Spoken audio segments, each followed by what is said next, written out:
An abnormal darkness covered the woods that night. A new moon hung in the sky, having no light to reflect from the sun. But if the moon had light to reflect, part of it would still be obscured, as a dot formed in the moon's center.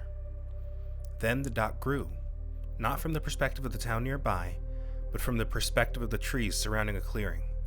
It grew larger and larger and larger, until it finally crashed down into the center of the clearing.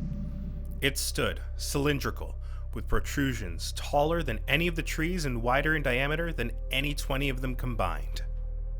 For several minutes, a silence fell over the clearing. No animal sounded out, still shocked by the sudden intrusion into their habitat.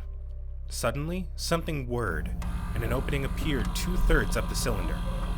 From the opening came a ramp and 2 creatures. Seemingly identical to each other, barring the symbols on their chests, they walked down the ramp as it extended. Their heads were a similar shape to their ship, cylindrical, with extensions at the top, middle, and bottom. Their torsos resembled an hourglass.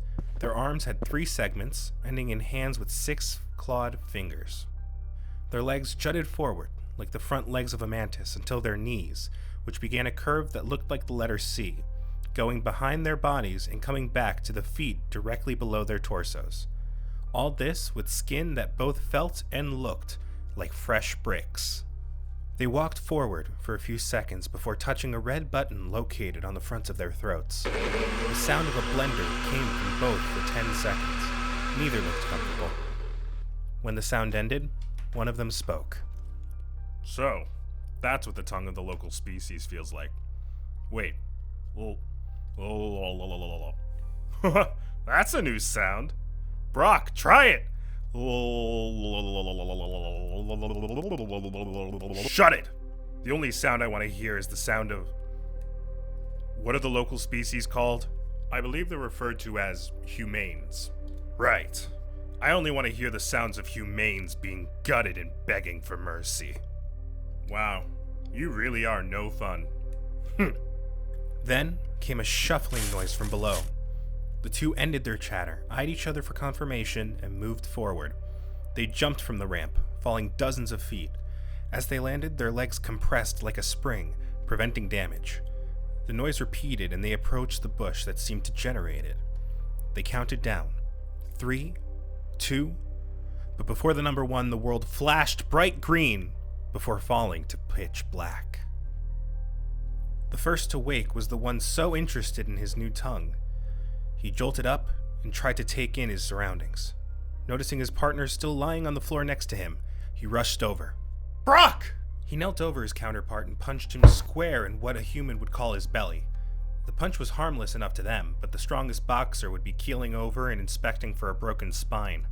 Brock woke and jerked a turn over to put the other on his back, preparing to strike back at his attacker. Breck? Brock put his hand down, stood up, and helped Breck to his feet. What happened? I don't know. I saw bright green and suddenly I was lying on the floor. I'm assuming you didn't see any more? No. An explosion rang. Both turned in the direction of our ship! Fire raged throughout the clearing, bits of metal and shrapnel strung all over the place. The remains of what used to be an impressive ship, now shattered and burned beyond recognition. Standing where the ship used to be was a man, dressed primarily in green and blue, holding a similarly colored lantern.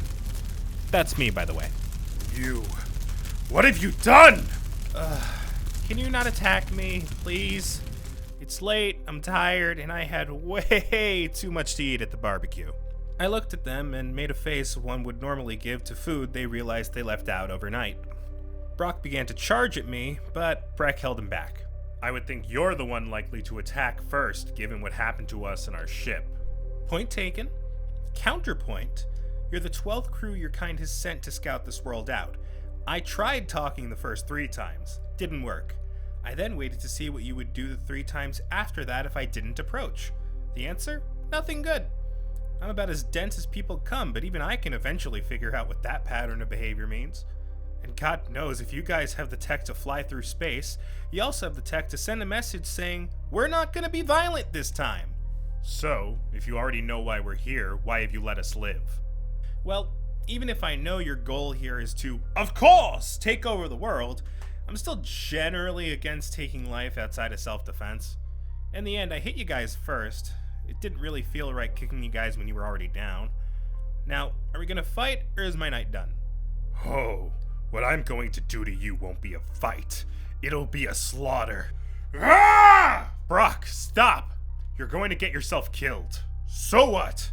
It is our honor to die for the Avanian Empire. But we wouldn't be dying for the Empire. We'd be dying for nothing.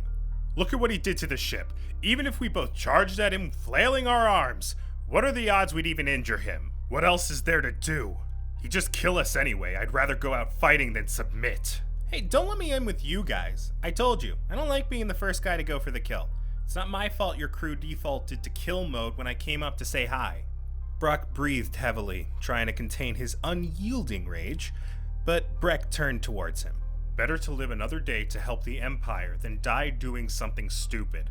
Calming down, Brock finally gave in to his partner's request. Fine, but where are we supposed to go? The scout ship is destroyed along with any contact with the mothership. We don't know anything about this planet and we don't have a map to any safe zone. What can we do? I walked up to them. Well, if you need a place to stay, I can provide. Really? No. But no! Why not? There's a catch. There isn't always a catch. We're literally his worst enemy. More like third. Brock glared threateningly at me. Either way, he has no reason to help us unless there's a catch. Okay, fair enough. But what do you think would happen if we just walked into the public? You saw this planet's file. They have a Class 3 social exchange rating. This specific region is close to Class 2. We need to hide or someone will start hunting us, and chances are they won't be as generous. But what's the catch? Fine. What's the catch? Well, I want answers. I'm willing to house you guys and let you out to walk with supervision. In exchange, I want more info on your Avanian Empire.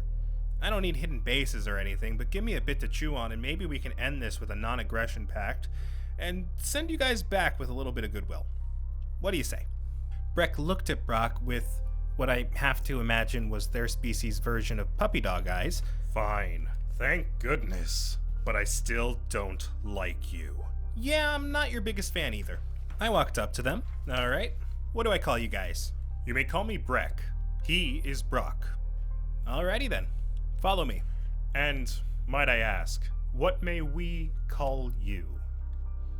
For now, you can just call me Sentinel.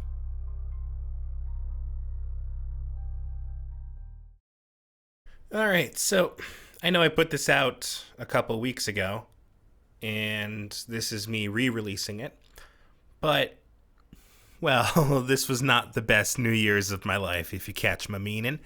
So I said, screw it. I'm gonna turn this into one of the best years of my life, even if it kills me. So every single day of this entire year, and you can quote me on that, I'm going to put something out. Every Friday, you're going to get an episode of Guildtown Chronicles. Every Saturday, you're going to get another episode of Guildtown Chronicles. Every Sunday, you're going to get my take on a Star Wars story. Every Monday, you're going to get Mortal Kombat, what I do with that movie universe. Every Tuesday, you're going to get a song parody. Every Wednesday, you're going to get what I do with the DC Universe movies.